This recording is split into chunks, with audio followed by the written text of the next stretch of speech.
We are, where I should say I'm in New York. I was on American Reports, like I said, for 30 seconds, and then they had to go to breaking news. But that's okay. That's what happens. It's a game. It's all good. And it's great to be with you on what is a busy day. I was watching the White House press briefing with Caroline Leavitt as yet another judge came out and ruled against the president on tariffs, and that happened yesterday. And you know what's amazing about all of this is that the Democrats keep screwing up badly. I mean, obviously, and they're terrible. And yet the judges keep jumping in and distracting everybody from all of the horrible things that they're doing. So I am of the opinion that these judges right now are purposely just trying to slow things down to get to midterms. Everybody is just trying to slow things down, and they can see the other side of this because it's getting to a point now where you really can't count on the Republicans in Congress to get the job done. We see that right now with the One Big Beautiful Bill. And instead of us talking about that, we're talking about judges. And instead of us talking about how horrible the Democrats are, we're talking about judges. We're talking about court orders and rulings. Now, these court orders and rulings are going to eventually, in my opinion, go the president's way. But the goal here is to slow all this down, and the goal here is to take attention off of everything that the Democrats are doing wrong. And that's a key part of this, because the Democrats are screwing up everything. And I mean everything. Let's think about the whole Biden scandal for a second, which is what I was supposed to talk about on American Reports a few minutes ago. So we have all this information that's coming out about Dr., and you always have to say that by law, Dr. Jill Biden, and how she knew that her husband had dementia. I mean, obviously, how could she not? And she knew he had cancer, and yet she kept him up there. She propped him up, and everybody's pointing at Dr. Jill. But please don't get distracted by that fact, because she had no legal authority here to do anything. Nothing. I mean, there's no role in the Constitution for a first lady. It's nice, or a first gentleman, or a first Gumata, or in Kennedy's case, the ninth Gumata, whatever. There's no constitutional role for this. So while Jill Biden is guilty of elder abuse, she's not guilty of committing an offense to the United States Constitution. And that's important to note. However, the same cannot be said for the Vice President of the United States of America at the time, Kamala Harris. Nor can it be said for the members of the president's cabinet, who had a constitutional responsibility under the 25th Amendment to remove the guy who had control of the nuclear codes. You may be of the impression, which is totally understandable, that if the president orders a nuclear strike, there's a sequence of events that happens, and it includes somebody having to say, yeah, I agree. I don't know. Maybe you think that. I'm always, as a kid of the 80s, I remember War Games. You remember the opening scene of War Games has the two guys in the missile silo. And the missile silo, the one guy orders the other guy to turn the key and launch the missile strike, and then the other guy doesn't do it. And then he points a gun at him, and then it turns out that it was actually not, like the missile, they should have launched, but it was a test or something, I don't know, whatever it was. So they replace all the guys in the silos with the Whopper, the computer. And the whole point of War Games is that here's this kid, Matthew Broderick, who hacks into the Whopper, and he's able to play this game. How about a nice game of chess? And next thing you know, they're playing global thermonuclear war. Okay. I think some people assume that when the president decides to launch nuclear missiles, that there's another guy who has to turn the key at the same time. That's not how it works.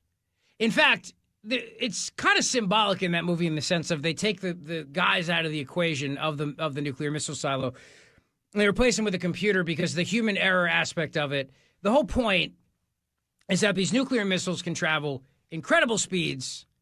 And I have no idea, and none of us really do, how fast they're really capable of going in this day and age, because it's all classified now. But we know that they can travel very, very quickly, and we know that the whole point is for the president to be able to react before we're decimated. So that's the whole goal.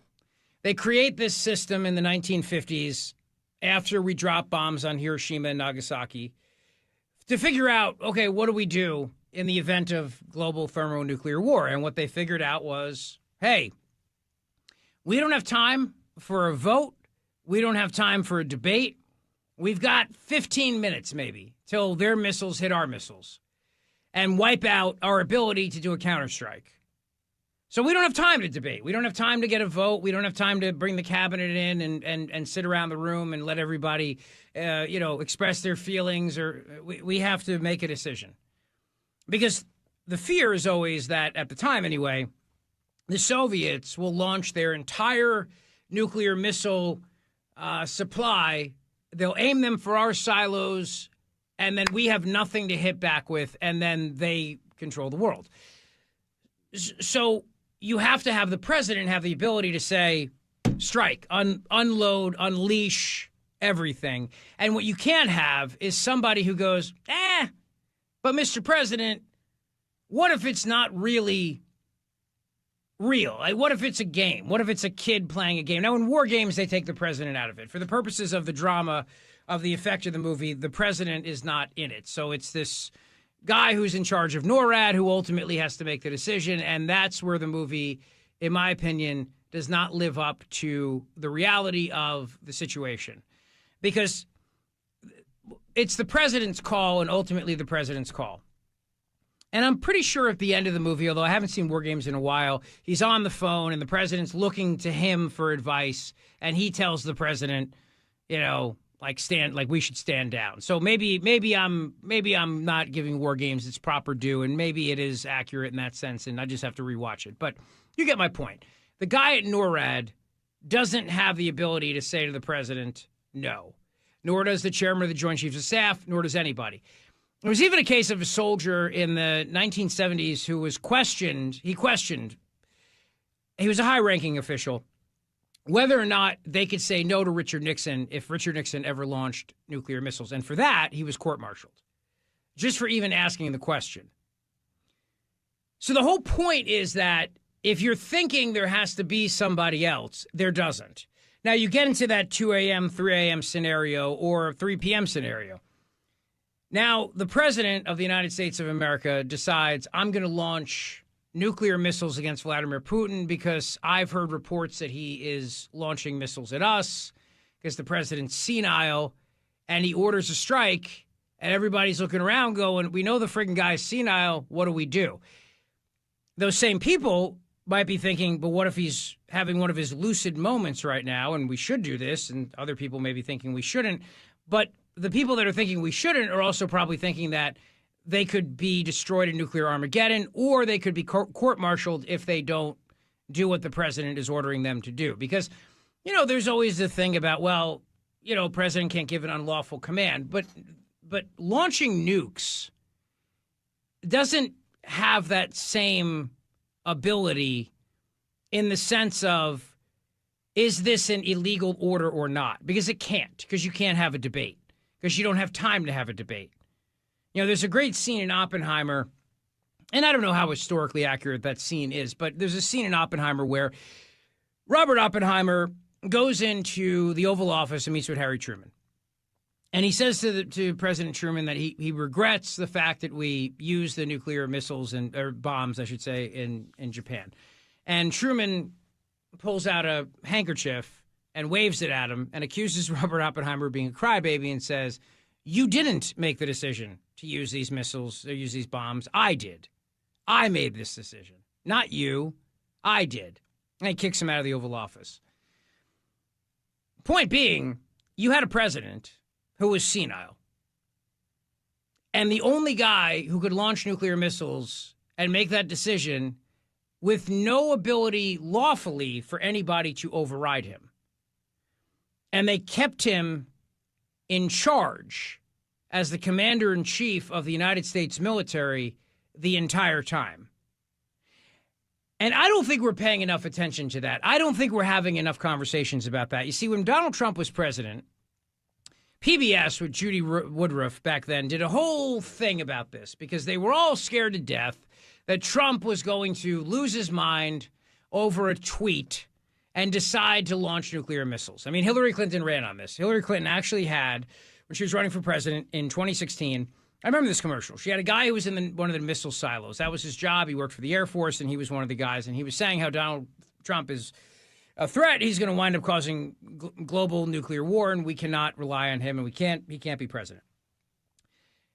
So it's like 2017, 2018 or something, he's president. And then all of a sudden, there's all this renewed interest in the fact that there is no ability for anyone to say no to the president. And PBS NewsHour brings on this whole panel of experts, and they all give their opinions and their theories, but it all comes back to one crystal clear conclusion. No one can override the president. They could all think he's nuts for doing it, but they can't override him. And of course, there's scenarios whereby which they do, in which case then you have a coup. I mean, it's a coup d'etat. You've committed a coup against the president of the United States of America. And all of those people, if you're dealing with a president who's sane, would be subject to court-martial and potentially treason and could get the death penalty for committing treason against the United States of America because they did not follow the orders of the commander-in-chief in the chain of command under the command and control process that was established during the Cold War. Now, we could all sit here and argue maybe, just maybe, Congress should revisit this, take a look at it. But until they do, it's the president's decision. And what I find interesting is that while Trump was president and they had all of these specials out and all these people and all these experts going on shows and everybody else, all these people, they were terrified of what Trump could do, but none of them said a word when Biden was president, or any of them saying a word now that Biden is not president. We're talking about auto pens. We're talking about executive orders, and all of that is good, and we should. But we're not talking about the fact that Joe Biden had the ability to destroy humanity, and they let him have that ability, or they didn't, and they took away the nuclear codes from him. And I was joking around with Jimmy Fallon earlier about this, and they gave him like a Fisher-Price nuclear codes, like I would give Reagan. Like Reagan has a Fisher-Price phone, you know. You remember this when you were kids, right? You push the buttons and everything. You pretend to call. And kids are great with their imaginations. They can pretend anything is real. So when me and my daughter have tea parties, and we do tea parties all the time, we drink from our little teacups, and she thinks it's very real. And maybe they did with Joe Biden. Maybe they gave him fake nuclear codes, and maybe he would crack them open, and he'd give the command on his little Fisher-Price phone, and they go, we got you, Mr. President. But in which case, then, that's also really problematic for our country, that the commander-in-chief, they knew did not have his mental faculties, and they took steps to protect America from a senile president who may think we're under attack and launch nuclear missiles. Or may launch nuclear missiles because he's had it with Vladimir Putin and just thinks that this is the end because he heard voices, or he heard Harry Truman, or he talked to Truman literally on the Truman balcony, and Truman was telling him what it was like to drop the atomic bombs, and Biden's like, let's unleash hell, whatever it is. And we're not talking about that, and that really bothers me. Because we can have all these conversations about Jill Biden, Dr. Jill Biden, who was absolutely, in my opinion, guilty of elder abuse against her husband. She left her husband in there because she loved flying in Air Force One, and she loved being the first lady, and she loved it all, and she knew he was senile, and she knew he was dementia, but she had zero responsibility under the law or the Constitution to do anything about it. However, you can't say that about Kamala Harris. You can't say that about the Secretary of Defense or any of the other cabinet members. Because at some point, we realized as a country that we need a mechanism to deal with a president who cannot do the job. And this is not a matter of impeachment, which is a quasi-criminal. I mean, it's not criminal in the sense of a criminal court, but, that's a criminal matter through the eyes of Congress, high crimes, bribery, misdemeanors, et cetera. But how do you deal with a president who cannot do the job? Is it a coma, a stroke, lost his mind, is under anesthesia, whatever it is? And the 25th Amendment exists for that purpose so that the vice president can call the cabinet and say, we have a problem here. There's another great movie that I love called Air Force One with Harrison Ford. And again, I don't know how realistic that movie is, but it's fun. It's a lot of fun to watch. And there's a scene where Glenn Close plays the vice president, and she has the cabinet in there. And the argument from, I think it's the Secretary of Defense in the movie, says the president is not acting like a president. He's making decisions as a father and a husband, and therefore we need to remove him as president under the 25th Amendment. Now, it's way more dramatic in the movie because obviously there's a provision within the 25th Amendment for the president to take his power back, for Congress to give the power back to the president. There's fail-safes within the 25th Amendment.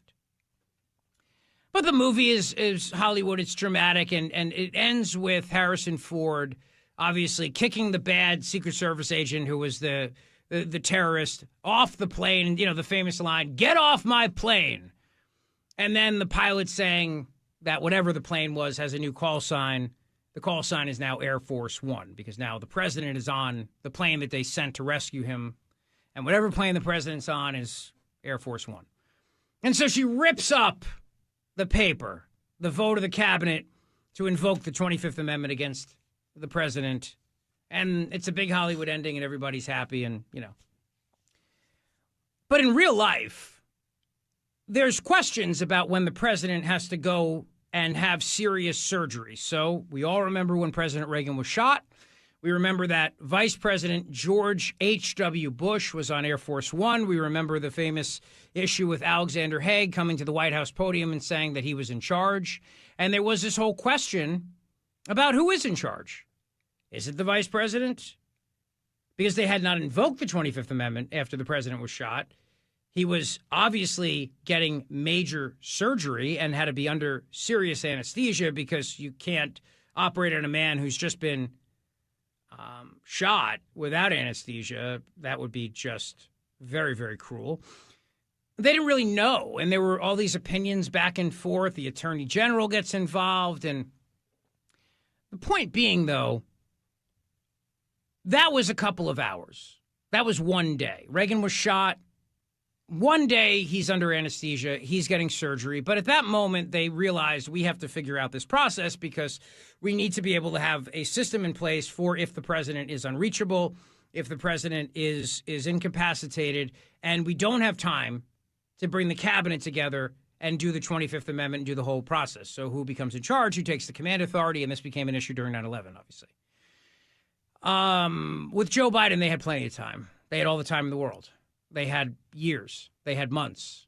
They had all the time to do what the Constitution, in my opinion, required, which was for them to remove him as president of the United States. And as all these books come out now and they tell us how Joe Biden had dementia and Joe Biden was senile and Joe Biden didn't recognize his national security advisor and Joe Biden didn't know what was going on and who was alive and who was dead, nothing changed insofar as what the law empowers him to do, which is to launch nuclear weapons. And maybe someday somebody will write a book about how close we came. I don't know. Who knows? Maybe not. But we can't even get the truth on Jeffrey Epstein. But at no point did they ever assemble the cabinet and say, we have to deal with this fact, right? We got to deal with the fact that even though he's the president and even though we think Joe Biden is the only guy that has a chance of beating Donald Trump, he's senile.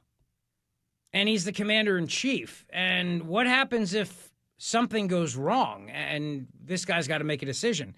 And maybe they had a meeting and they decided, okay, in that case, then we won't do anything unless the vice president signs off, or we won't do anything unless the Secretary of Defense signs off. But that's not how it's supposed to be. And for good reason. Because in those crucial moments you have, there's no time for debate. So what would have happened theoretically if Joe Biden was having one of his lucid moments and we were under attack and Joe Biden ordered the missiles to be deployed and Kamala Harris said no and the Secretary of Defense said no and we lost and the Soviet Union or Russia won or China won or whatever scenario because they didn't think he was up to making that decision. And there's a reason why we don't allow other people to get involved in the chain of command on that, because we can't have time for a debate. And we, as Americans, have to trust that we've elected the person who will do the job and make the right call in the right moment. And that guy could not make the right call in any moment. Literally, not even with the Easter Bunny, who we thought was real. So I want us to focus on this, and I'm glad that Comer's bringing all these people in. And what I would like is for Republicans to start having those conversations, because this is bad. This is really bad. You know, it's easy to look back in hindsight and go, well, nothing bad happened, so therefore, come on, Zeoli, you're being dramatic. But am I? Just because nothing bad happened doesn't mean that nothing bad could have happened, or that we didn't come close to something bad happening. And that's all beside the point, because the point is that if you don't have a president who has his faculties and can make those decisions, then he should be removed under the 25th Amendment, and they did not do that. It doesn't matter if anything bad happened or not. That was what the Constitution required of these people, and we're not having that conversation. We're talking about Joe Biden, and that's fine, and we're talking about Ron Klain, and we're talking about the White House physician, and we're talking about what about the cabinet members? What about the vice president? What about all these people? And I have a serious question to ask. Why are we not talking about impeaching Kamala Harris for not invoking the 25th Amendment against Joe Biden? Why are we not having that conversation right now? Why are we not talking about impeaching all the cabinet members who did not invoke the 25th Amendment against the senile president of the United States of America with the sole ability to launch nuclear Armageddon? Because they left office does not mean Congress cannot impeach them. They still can, and maybe they should. And maybe we should actually have this trial in the Senate so that this never happens again in American history, so that if in the future we're dealing with a president who's lost his freaking marbles, they'll understand that the 25th Amendment is not a suggestion. The 25th Amendment is not a convenience. The 25th Amendment is a constitutional amendment that requires the vice president and a majority of the cabinet to decide if the president is able to do the job.